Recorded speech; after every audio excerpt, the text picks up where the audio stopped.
It's alive. Again, because I am. Although I don't do it every day. So, like, if I ever don't do it, it doesn't necessarily mean I'm not alive. Oof, I want to see if I go for a full week, but I don't want to hold myself to anything. Someone will figure out some way to notify people if I ever die. Otherwise, I'd say, oof, get used to me for a long time. I feel like I'm being told to get used to life for a long time, so.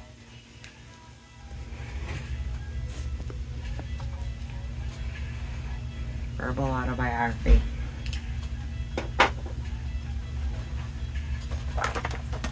Shit I'm trying to do. But also answering questions. Verbal autobiography, my last will and testament. It's looking like I'm gonna live forever. That's definitely what I'm doing until I die.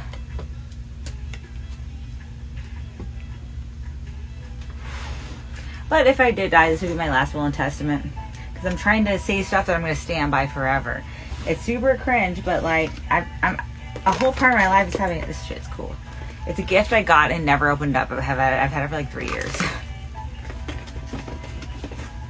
Because it's like once I open it up, it's opened. Ugh, I probably would have been a good collector if I was a good collector.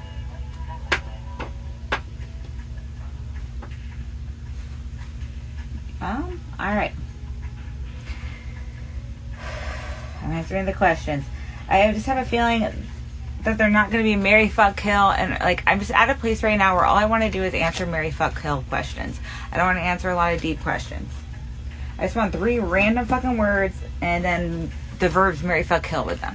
It's like scrambled eggs, matte colored paint, and cement. In which case, marry scrambled eggs. No. Oh. Fuck scrambled eggs. Marry matte paint. Kill cement. I like with the sidewalk to end.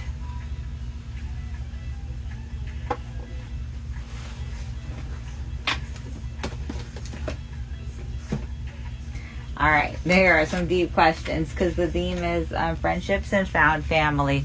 And depending on my mood, sometimes the questions are easy to answer, but if I'm tired, they're not. I rested a lot yesterday, which has helped me have a bit more energy today. Plus, I've been trained for most of my life to have a 7-day sort of like week thing where for some reason every 7th day I have a little more energy than others, and it's usually a Monday. It's why I love Mondays, even though I technically, there's a lot of reason not to love a Monday. But that is my email, I love Mondays 522 for me actually answering.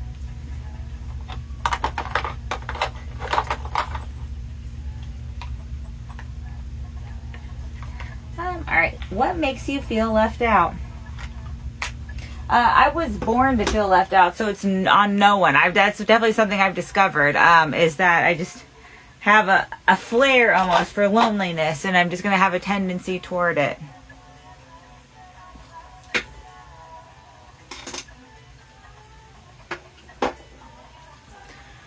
So there's nothing anyone could ever do sometimes to make me feel like included. But I have had a few people who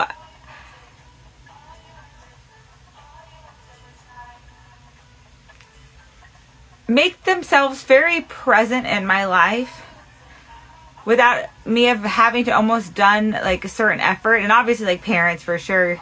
And that's like a huge, not obviously, but like that's a huge blessing. That's why like I'm hella dope. It's because I have hella dope parents. It gave me a good foot up on how to be hella dope. But I've had like people who actually come from kind of broken situations that have always made themselves very present in my life in a way almost like they wanted like, whether or not I knew they wanted affection from me, they definitely were showing me like affection or consistency kind of. So that's like shout outs to some of my best friends in comedy, Joe Conyu, Carla Garcia, also Esteban. He's not going by his last name, but it's Carrasco. I like have just made a point to Oh shit, even Alvin McGlinty, like just made a point to forgive a lot of shit I've seen. They've seen Marcia and Evans, Giovanni Valencia. They've forgiven a lot of Kayleen Black, and that's even been recently. Like, just forgiven a lot of situations. They see me as not at my best, as like, I don't know, making me always feel like I'm my best, even though I know these people have seen some situations where I was at the least of my best. Ah, shit, Kendrick Williams. I got a good handful of people now, and that's. I'm just talking about comedy people. I'm not even like I said my parents. Well, I have real friends and family too. I mean, like that. Obviously, comedy. Okay, damn, that's so bad to say. I hate when people say, like, "Oh, comedy." So I have senses of humor. So I'm talking about the comics, the people who I've done jokes with. That was who I was just talking about. So the people, the joke havers of comedy. But I also have a bunch of senses of humor in comedy too. I mentioned my parents, but I have friends and family that are, you know, the reason I have the sense of humor that I have that makes me enough of a comic and then enough of like a good vibe with the other joke havers that I've become particularly close with. Thanks to like them never really making me feel left out. Like they will seek me out to make sure I'm okay.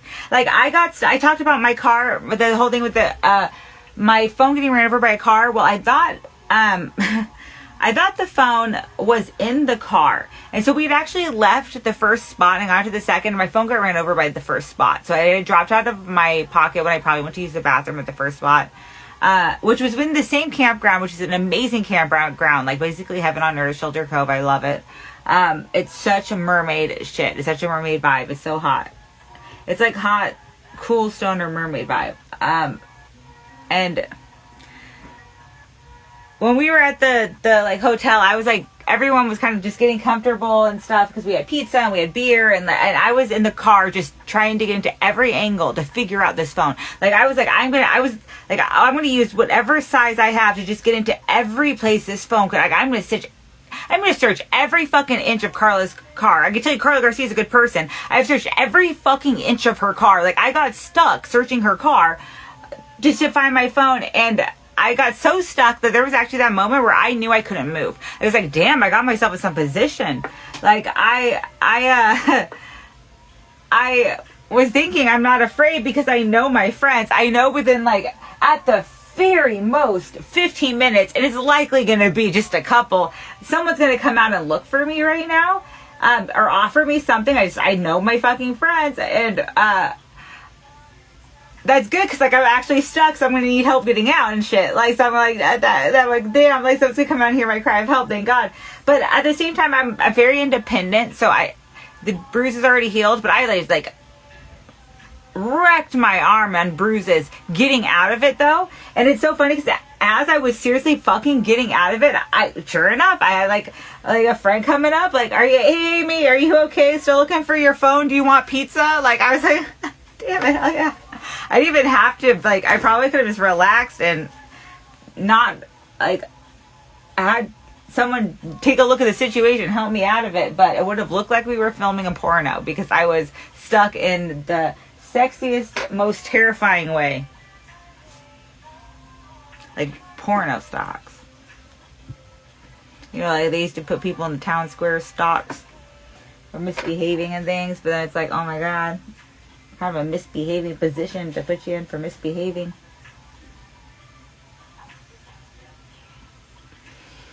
Old Europe was wild. It's probably why I do have some weird things.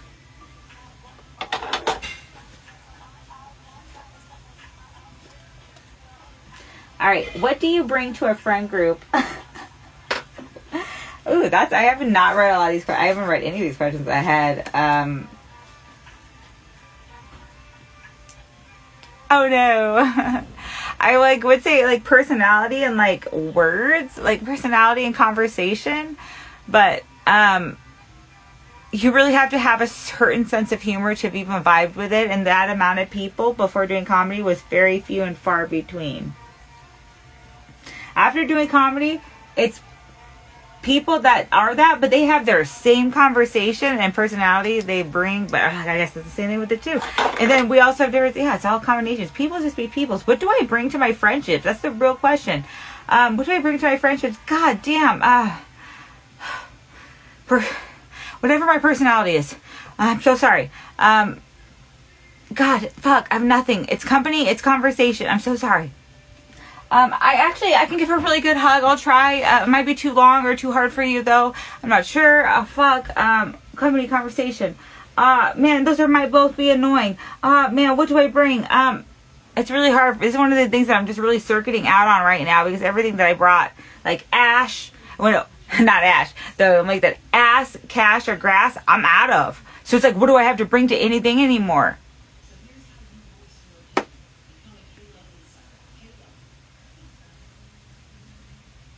I'm struggling. At least there's rainbows in here.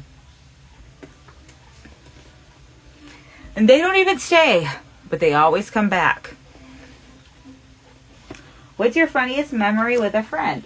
Okay, first of all, I can't say ist on anything. That's so fucking much to say. So I have to lay out every single thing I've ever had in my entire life and then try and organize it, and that is just too much. So I'm just going to say what comes to the top of my head anytime they ask me an ist question.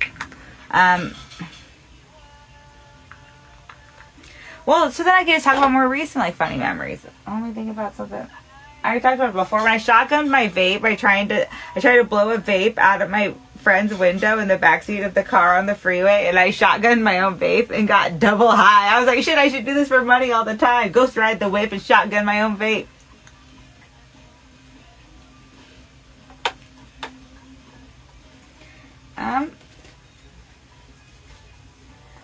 Who's your friend, a soulmate?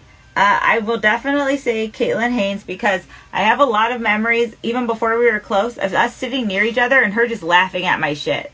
Like me saying something under my breath or out loud and her being one of the only people laughing. Even long before we even had like conversations and really connected. And I remember, like, that probably egged me on for a little bit. Like, that probably had me say way more shit in some classes. So I would say for like, before it was ever funny, Caitlin Haynes thought I was hilarious. And I really fucking love her for that. That is my best friend in the whole world. She just really caught me at like not a cool point and just thought I was funny all the time. And I love that. That is like magic in a person. That is, yeah, I do. I have a friend. She's not, it's just, I am joke. I'm joke. God created me. I create jokes. I am joke. And Caitlin had the one set, like, not maybe the one, but like a sense of humor that very distinctly, even before I always loved sitting near her in class, because she would just laugh at shit I said, whether under my breath or out loud. She'd always just laugh at it, even before we knew each other well. And she was like, oh man, to this day, the best friend I've ever had. I would not be alive if not for her. If not for her husband, we probably would have gotten arrested in middle school for some shit. Like, some early ass high school for some stupid shit. This would have wrecked our lives. I guess they felt bad for him because they fit it. They fit their profile.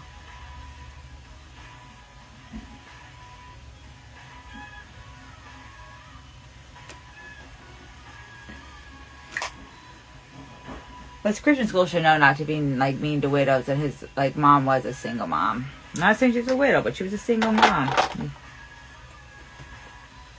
But you take that as the same sort of shit. You should. Alright, so we're now switching into something that's a lot more exciting. And that's ghosts, spirits, and strange beliefs. Woo.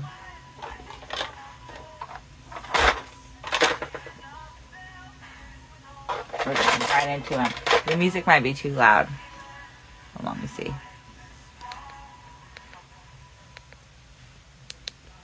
I don't want the wombats to copyright me. Alright, have you ever seen a ghost? No. I've never seen a ghost. I haven't seen a ghost. I am fucking out of my mind. I have been hyper aware of ghosts for a long time.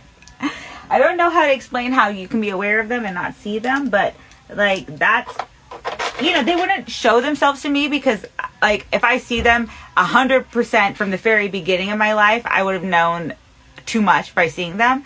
So it's like they trick me. But at this point I know. Like, but if I had ever, at any point I was ever shown like an apparition, I would have 100% believed in good and God right away. But like, so there was like the battle more of the outskirts of it for me and them. But I still think I would be a good ghost. And I still battle with depression enough to be like, maybe that's my outcome. Really, if I just don't take action against myself, like, fully, and direct suicide, like, hanging, or, like, I'm gonna say a purposeful overdose, because I might get some good coke, and all of a sudden it's not good coke. You never know, you never fucking know. Like, hopefully everyone's, like, not cutting evilly, but I'm not really doing coke right now either, but I'm not saying I don't ever want to live my whole life never doing it again. I just like would like to see it cleaned out, get it back to like when it was good.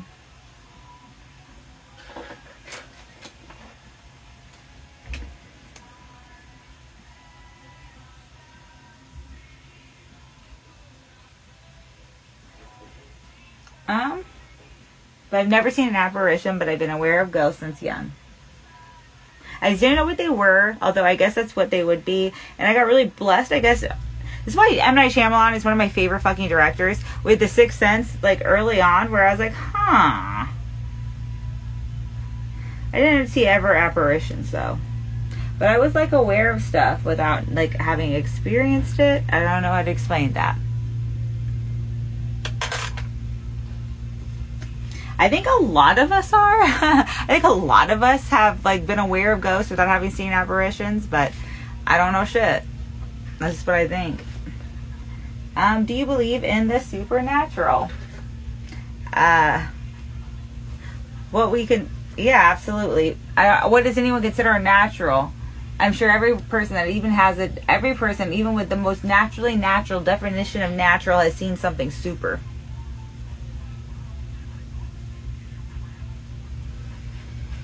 What place gave you weird energy vibes? Ooh, that's a damn good question. I want to hear other people answer this question. Wait, okay, I'm such a bad listener. I really want to ask this question to other people. What place gave you weird energy vibes? That's a good question.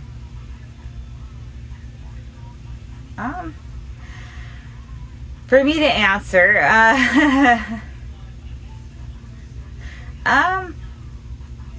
if I did have any sort of psychic energy, it is hindered with autism, where I can't be in a place to just be, like, unaware of things. And so and I'm a girl, so I'm really good at just being polite.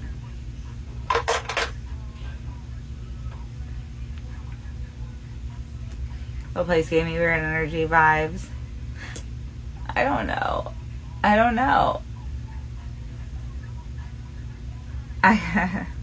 I keep wanting to say, like, mean shit. I keep wanting to be like, church. Like my private school. But, like, I'm happy for all those things impacts on my life. Because you know what, I don't think that now. I think if I did get over my heebie-jeebies and go more back, and at the times I have, like, done, what do they call it? I don't know, like, retreats and stuff with my mom, or done, like, what do they fucking call them? They're called sabbaticals. Retreats, sabbaticals, conferences and stuff. Like, I find that, like, you know, it's not like what I experienced. I think that the amount of hypocrites in the church are hopefully dying out. Because God's going to be whether or not they are critical. Love is love is love is love is love, and that's just going to be. People are going to love and be loved, whether or not there is churches, whether or not those churches are loving. Whole place gave me weird vibes. Wow. I think I'm going to skip this question, and I think we basically answered it because I gave so many words after first asking it. So I'm just going to flip it over and take a break from Ghost Spirits and the Strange Release and have a moment to enjoy questions that people wrote in. Yay! I'm excited for these. I'm going to have to continue them tomorrow. Then it is a little bit going to be right when it starts. Super duper sorry. I resurrected all on YouTube. Livestream, Resurrected on YouTube. Verbal Autobiography, Last Will and Testament, Forever Cringe, I'm living forever until I don't, but it looks like I am.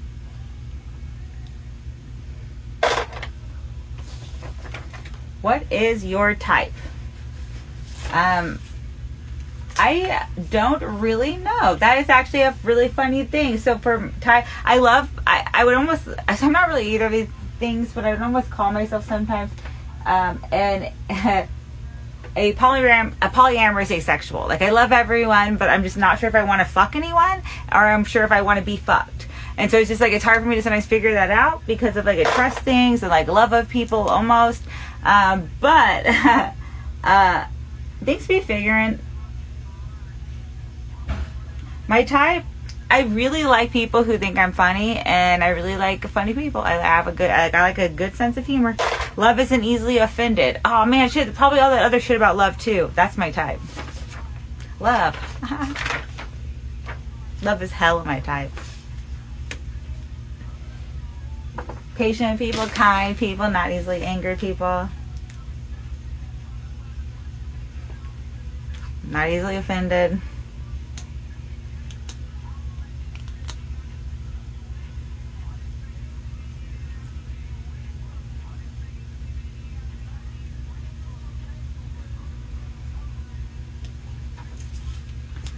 Are you spoken for? If you mean like in romantic commitments, I have no romantic commitments exactly, although I'm not necessarily seeking romantic commitments. I find friendship way more valuable. I'm gonna need to you're gonna have to we're gonna have to be spoken for friends before I could almost like do that kind of like, you're gonna have to say that I am something to you. This isn't handmade shit. I don't like us pimp shit, but it's like pimp shit, but it's like love, real love, good time for everyone, even the ladies.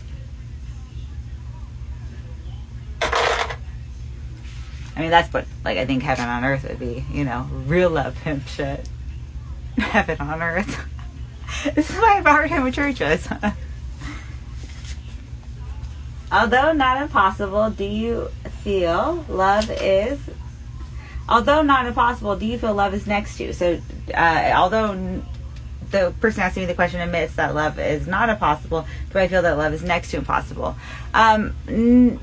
No. I think there's a lot of different ways to love, and a lot of them are quite easy, almost naturally. We can't help them. But the unconditional love kind of shit is almost like it's not totally against our character, but with like all the things that we get weighed down with, very, very hard to do, because there is almost, even in the best cases of love, a give and take thing. So the idea of unconditional love, and like I always think about it like with a parent, which is like the hard thing, where it's like, okay, I gave my fucking body to make this kid, and then this kid is just gonna like disrespect me or like disrespect itself or do all this shit, and then I have to love it enough to just be like, you just go ahead and do you, kid, and like I'm gonna like support and love you around like you just do it, like and then but then there's also like a thing where you don't like enable too, so you just like, well, I can't help you either, like, and then that's like a painful thing. Like, I'm not gonna enable bad behavior, like, but like I'm gonna love you still. Like it's so fucking hard. It's like unconditional love is,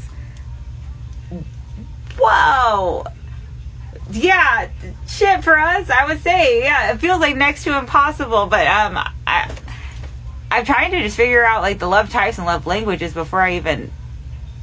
I mean, I feel lucky.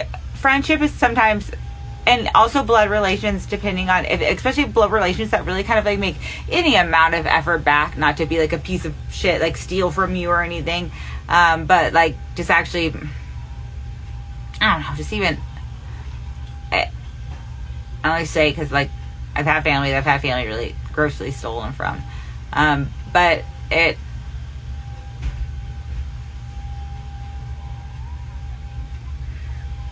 no matter what you do, I'm going to try and love you. Not even try. Sometimes it's so much more natural, or such like natural. Like, that's like our whole purpose, is to love and be loved. So like, no wonder we do it even when we don't mean to do it. All right, shit. I got three more questions, and then one of the things I had asked, which is about vices, that I was going to comment on. Yeah, hell yeah. All right. The rainbows have been amazing. Anyone watching this Resurrected YouTube or right now, amazing. Me, hella dope. And the very least, just trying to be a good character for a great story creator. Not the best setting, but I think we make it better when we are good characters. Make it a better setting. So I hope I see you guys out in the real world. Good luck. Thank you for existing. It's not easy and really comfortable.